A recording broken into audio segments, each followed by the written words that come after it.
The day the fish boy came for the KOM. Picture this. Early March of 2018, the Costa Blanca sun is doing that smug Spanish thing where it shines just enough to make Northern Europeans forget that winter actually exists.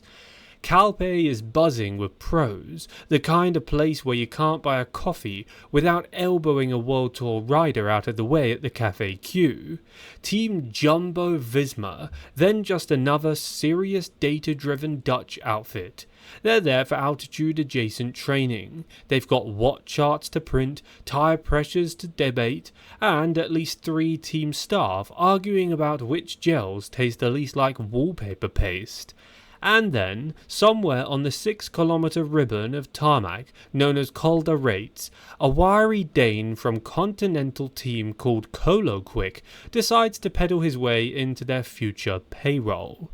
Jonas Vingeggard is not a household name. He's not even a cycling Twitter name at this point. He's more famous for filleting fish than for breaking records. And yet, as the general classification later wrote, quote, "Whilst filleting herrings, it was one Strava KOM, King of the Mountains, in particular, that got the Dane noticed by professional cycling team Jumbo Visma, the Col de Rates. In 13 minutes and 2 seconds, Jonas does what no one in Jumbo Visma's wind tunnel polished dreams expected. He takes Tejay Van Gardener's crown and punts it into the Mediterranean. Yeah." Wikipedia, in its usual clinical tone, records, "On a training trip to Spain in early March 2018, Vingegaard set the time record on the test climb Col de Rates. He cycled the 6.5 kilometers in 13 minutes and 2 seconds, which was around 12 seconds faster than the previous record holder, Tejay Van Garderen. 12 seconds isn't just a gap, it's an insult. In pro climbing terms, it's the equivalent of walking into someone's kitchen, cooking a better version of their signature dish, and then leaving without saying goodbye. How to make a Dutch team spit out their coffee. It's worth pausing here to appreciate the context. Col de Rates isn't just a climb, it's the climb for early season training in Spain. Pros, semi-pros, and anyone with carbon wheels and an inferiority complex rides it. According to Cycling Weekly, quote, "Jonas Vingegaard famously took the record in March 2018, setting a time of 13:02 and beating the previous record holder Tejay Van Garderen, before going on to join the World Tour with Visma Leasebike, formerly Team Visma Jumbo. Imagine you're Jumbo Visma's performance staff that day. You're expecting to see familiar names on the leaderboard. Then some guy from a continental team whose off-season job involved stacking frozen cod suddenly tops the chart with a performance estimated at around 6.7 watts per kilo. No aerodynamic skin suit, no multi-million euro budget, no Sawyers standing with his warm rice cakes, just a Dane on a bike going, 'Yeah, I'll take that record, thanks.' Christian Moberg, Solo Quick's DS at the time, admitted even they were stunned. Quote, 'This year we were just looking at the files after training and we saw some very big engines. Big numbers underestimate of the decade. Those big numbers made Jumbo Visma spit out their post-ride cartados and start Googling how to sign a rider before anyone else notices. The knock on the door.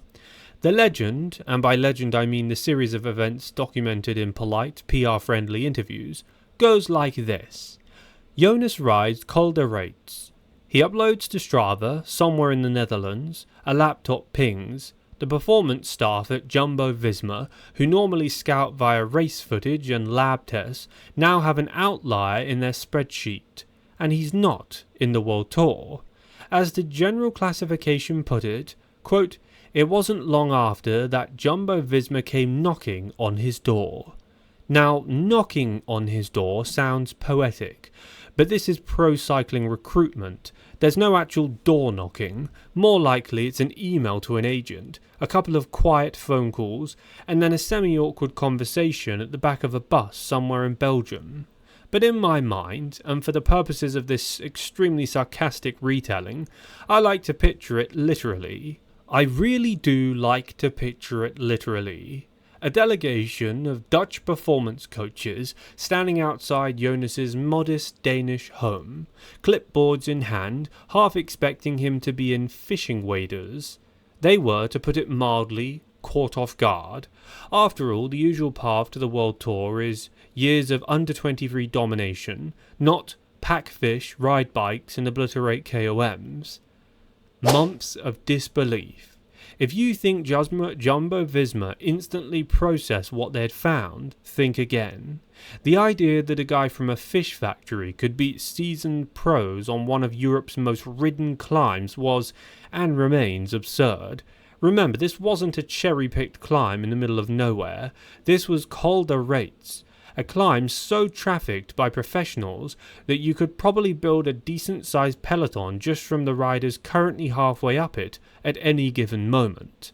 Even years later, the incredulity lingers, not because they doubt Jonas now, 2 Tours de France will do that, but because his entry point into the sport's elite tier is still one of the strangest recruitment stories in history.